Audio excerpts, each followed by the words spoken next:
Hey, how are you? In this video, I'm going to tell you how I started my insurance agency. I'm going to start from the beginning, like the real true story of what even got me into insurance, because I get this question so often. It's, how did you start an insurance agency so young? Like, how did you build over a $3.5 million book of business in just a few years?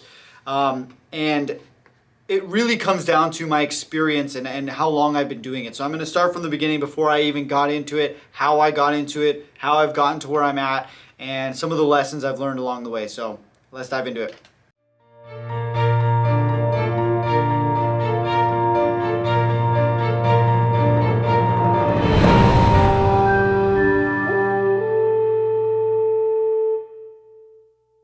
When I first started in insurance, I was 18, 19 years old, right around there. I had just graduated high school. I was going into college. I was going to Cal Poly Pomona in Los Angeles, about, an hour and a half from where my parents live. And I was just looking for any legit internship, job, anything that could really, build my resume or get something professional under my belt, professional experience under my belt. I had no idea what I wanted to do. I was applying to different corporate jobs. I quickly learned that I was a terrible interviewer. I had no business working corporate jobs. And luckily, I reached out to one of my friends, one of my best friends from childhood. I just said, hey man, what are you doing for work this summer? And, I hadn't talked to him in years, and he was like, hey, yeah, you speak Spanish, right? And I said, yeah, I speak Spanish. So he gave me his dad's number. He said, call my dad, ask him for a job, and remind him of our childhood. I used to go to his house every single day, and I would call his house every single day. So he definitely knew who I was. Called his dad. At this point, I was a pretty, more introverted, shyer kind of guy. I had a lot of friends. I was pretty social, but, when it came to reaching out to a old buddy's dad, it was just a random thing. I was a little nervous, but I remember I mustered up the courage. I was walking in my dorm, and I called him, and I just said, hey, his name is Wayne. Till this day, an amazing mentor, taught me so much about the business, how it works, things to do right, ethically, and just being a good business person in insurance. I said, hey, Wayne, I'm not sure if you remember me. I just wanted to reach out. Danny mentioned that you were looking for somebody that speaks Spanish for your office. I said, I speak Spanish. He said, how fast can you interview? Can you come to my house? Blah, blah. Went to TJ Maxx, bought myself a polo. I was like, boom, all right, let's do this interview. Went to his house, had a nice interview with him. 18 years old, Spanish-speaking kid that just had some energy and was ready to roll. And he took a shot on me. He really kind of gave me a chance. And so that was my foot in the door. He had a farmer's agency. He started working customer service at his office. And I'll never forget the first day. They just kind of put the phone there, gave me a list of the customers and said, start calling them. They're billing issues or a farmer-friendly review, as Farmers does. Just to check in, review their account with them. Mainly, I was just a receptionist. So I really started to get my feet wet with the customer service and the billing and reviewing people's policies with them, just kind of taking a look at their accounts, making sure anything's missing. People would 9 out of 10 times say yeah, I'm good, thank you so much, boom, hang up on me. So I started to really kind of get through the motions, and I remember even going home one day and telling my dad, yeah, people, it's pretty rough, calling a lot of people. My dad didn't think I was fit for anything to do with sales because I was a little quieter. But luckily, I stuck with it, and I started to realize that this business is all about relationships. If you can make friends and have people trust you and want to work with you, if you had some charm, if you had some, something that people would gravitate to, and you were, servicing them well and providing a quality service. Not only just, people like you, but you do a good job. You're somebody that they can rely on. I started to realize you can make a lot of money in this business. And I remember thinking to myself, okay, I'm going to keep doing this. I'm not going to switch jobs. I'm not going to try real estate. I'm not going to try to be a mortgage lender. I'm not going to try to be a tech, coder. I'm not going to try all these things. I'm just going to get really, really good at insurance. So while I was sitting there in that office for, 4 years, 4 summers while I was in college, I was just constantly thinking about the business and how I would do things. And I started to realize things are going more online. People are doing things, buying insurance online. I started to realize all these things as I was there. I'm a younger kind of there was an older office, the owner was a little older, and the office manager was on the older side. So I started to really implement things that were kind of more my generation, and I started to realize that the marketing and things that I was doing was working well. So little by little, I kind of, I realized I wanted to start my own agency. So while I was there, I went, I said, hey, can I get a raise? I thought I was doing a pretty good job. I asked for a raise. It respectfully got turned down. And at that very moment, I realized I have to do things on my own. Like, just based on the size of the policies I was seeing, that I wasn't able to write through farmers, I realized, okay, if I had the access to sell these policies, if I had just sold 1 or 2 or 3 of these policies, they were these like larger commercial, like garage keepers accounts that my friends' parents had that they would give me shots at, which farmers would never write. I started to realize if I had just sold 1 or 2 or 3 of these policies, I would have made the same amount of money that I would have made the whole summer working here. So I was like, all right, that's a no-brainer. I got to figure this out. How do I do this on my own? So I researched for about 6 months when I was just about to graduate college. I was my 4th year at college at Cal Poly Pomona. 6 months till graduation. I was in a fraternity. I was my friends were partying all the time, doing all that the fun stuff. I had my fun too, obviously. As most of you guys know that you guys follow me on Instagram, you guys see I do like to enjoy my life as well. But during college, I realized I have to cut this out. If I want to get serious, I really have to dedicate myself to doing this. So for the last 6 months of college, I dropped out of my fraternity, pretty much cut off all social activity for the most part. Still enjoyed it. But anyways, really kind of dialed in my focus on how do I start an insurance agency. So I was researching, I was calling alliances, I was calling other agents, I was calling some local agents that even my dad knew that had a lot of success, multi-million-dollar books of business and millionaires. And I'll never forget, I had a call with one of my dad's buddies who's really, really successful in commercial insurance, actually local here as well in the Los Angeles area. And he said, Chris, do you really want to get extremely wealthy in insurance? And I was like, obvious answer. I was like, Mike, yes, I do. He's like, well, you're never going to do it working for a farmer's agent. And I remember at that very moment, I was like, okay, if I want these levels of success, I have to really go all in. And he basically told me, he's like, be prepared. You're not going to pay yourself. I didn't pay myself. This guy did it back in the, early 90s or whatever. I didn't pay myself for 18 months. So I started to mentally prep, like, okay, I'm going broke for a while. I'm going real broke. And I was like, if there's ever a time to mess this up, if there's ever a time to just blow it up and completely screw this thing up, it's when I'm 21 years old. I would rather do this when I'm 21 and just mess it all up now versus like I'm 33 and now I'm deciding to start an agency and I got a kid and a wife and they're all just like, what the hell's going on, Chris? Like, we want to go on vacation. The kid wants a bike. He wants the bike. Well, guess what, little Timmy? You get the bike this year because, we started early and we did it right. So anyways, I decided in those last 6 months, I researched, I got everything in line structurally, the business entity, the errors and omissions, the alliance all figured out so that the day I graduated, I was off to the races. And it was a bit of a tricky, call and I had to let my old agent that I was working for know that I was essentially going off and doing this on my own. I couldn't be like, hey, I'm deciding to go work somewhere else. He knew he was gonna see that I was starting an insurance agency because there was no way of keeping that quiet. Like, you can't keep things quiet when you're trying to run a successful business. You have to let people know who you are and what you're doing, and you need to build that energy up. You need to get people, looking and trying to talk to you and start getting people coming to you. You can't be constantly, you can't be in the dark. That's basically what I'm saying is.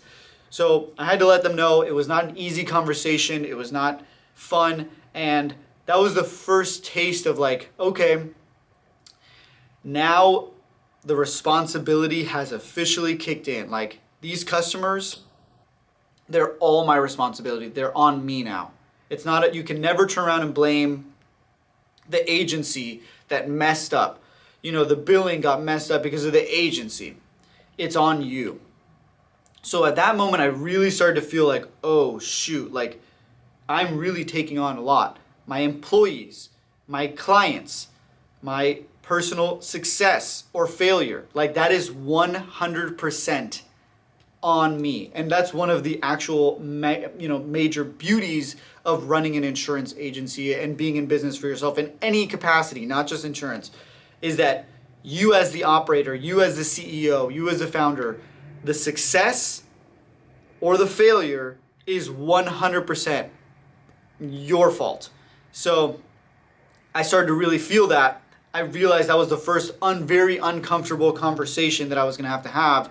And I started quickly realizing that I need to get very, very comfortable being uncomfortable. So that's part of being in business too, is do you have the stomach to deal with headaches, problems, customer complaints, employee complaints, and setbacks financially for 18 months. Those kinds of things that are most people do not want to do. Like I actually went negative for the first year. Like I lost money. I was in the red for the first year. Meanwhile, all my counterparts in college or friends that I knew were making at minimum $60,000, $70,000, $80,000 salaries working at that nice startup or that nice tech company or that nice engineering firm, whatever. Meanwhile, I'm over here $10,000 in debt sitting in a little green office, which I literally rented a little 300 square foot, 400 square foot office. Shout out to Aurelio Matucci, city councilman here in Torrance. He has a real estate brokerage that he had an extra office. I somehow found it on Craigslist. My dad found it on Craigslist. He sent it to me. I was like, hey, this is a good option just to get somewhere that I can go check out, get to work. If a customer comes in, boom, at least I have a real location, even though I had a green wall and it looked super funky. It was $500 a month. And I was just grateful to even be in business for myself. So that's basically where I sat in that office for a full 12 months, losing hair, losing sleep, feeling sick, feeling, extremely uncertain. Like I said, meanwhile, everyone around me is making $80,000 and I'm literally in debt. Not any major debt, but roughly $10,000, $15,000 in debt. That carried on for the next 6 to 12 months. I just started to make a little bit of money because I started to make sales and renewals started to kick in a little bit. And that was completely poured back into the agency. So I went zero. So at least I broke even year 2. Year 3 is when I started to make a little more money and I started to hire people a little more. And the thing really started to take off. Year 4, I finally felt like we could breathe. I got a bigger office. I just kept I'm still continuously reinvesting into the business. Now we're in year 5 and we're a little over 3.5 million, somewhere in between there. And you can do the math with 3.5 million, and we're making on average, let's just call it 12 to 13% commissions. The net income of the agency is solid. It's doing where I would like it to be. Now, in the next 5 years, what I'm seeing and I'm projecting for the business is that at a $2 million growth, I do believe that we will be 2 million times 5 minus some losses of retention. Let's just call it 80-90%. I do believe we'll be at a $10 million book of business in the next 5 years, or sometime within the next 5 years. I'm hoping that it is faster if I really, really keep my foot on the gas and I do really well with my own personal sales and my team's growth. And the numbers truly make sense. This is one of the best businesses, in my opinion, that you could ever be in. So highly recommend, if you're considering getting into insurance, even as a producer, learning the ropes for a couple years like I did, recommend doing that so that you can learn the ins and outs of sales, customer service, billing, even just lead generation, how to generate leads, how to nurture leads, all the different A to Z. There's so many moving parts. This is a Sunday night. I'm working in the office on a Sunday night, just trying to get ahead. And I feel like I was just swamped right now with the amount of things. We have a new employee starting tomorrow, and there's just a lot to do and something always to be doing. Training, especially as you shift from, making your own sales, starting to delegate some service. That's kind of what the first couple of years look like. Really, you're the sales generator. You're the one pushing the sales numbers in the top line, to starting to pass off the service so that someone else can help, take that off your plate while you make more sales. Then year 3 kind of really looks like you're starting to grow a team. You're starting to build up people and hire people and then retain them. Year 4 or 5 is you start to really build a whole team where you start to kind of remove yourself from sales, and it's really a sales team just running it on their own with a service team. And then hopefully, moving on to the next 5 years, I will completely be removed. It will be an office manager or 2, depending on the department of service and sales. That's really kind of the in-book sales and outbound sales. Those are the kind of 2 departments. In-book would be like service, and then somebody to handle complete cold service that never contacts customers. That's a much smaller department to handle back-end stuff.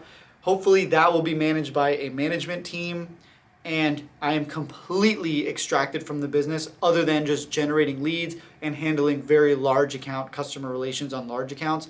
That is the direction that I'm looking to take it, and that I believe we will be at in the coming years.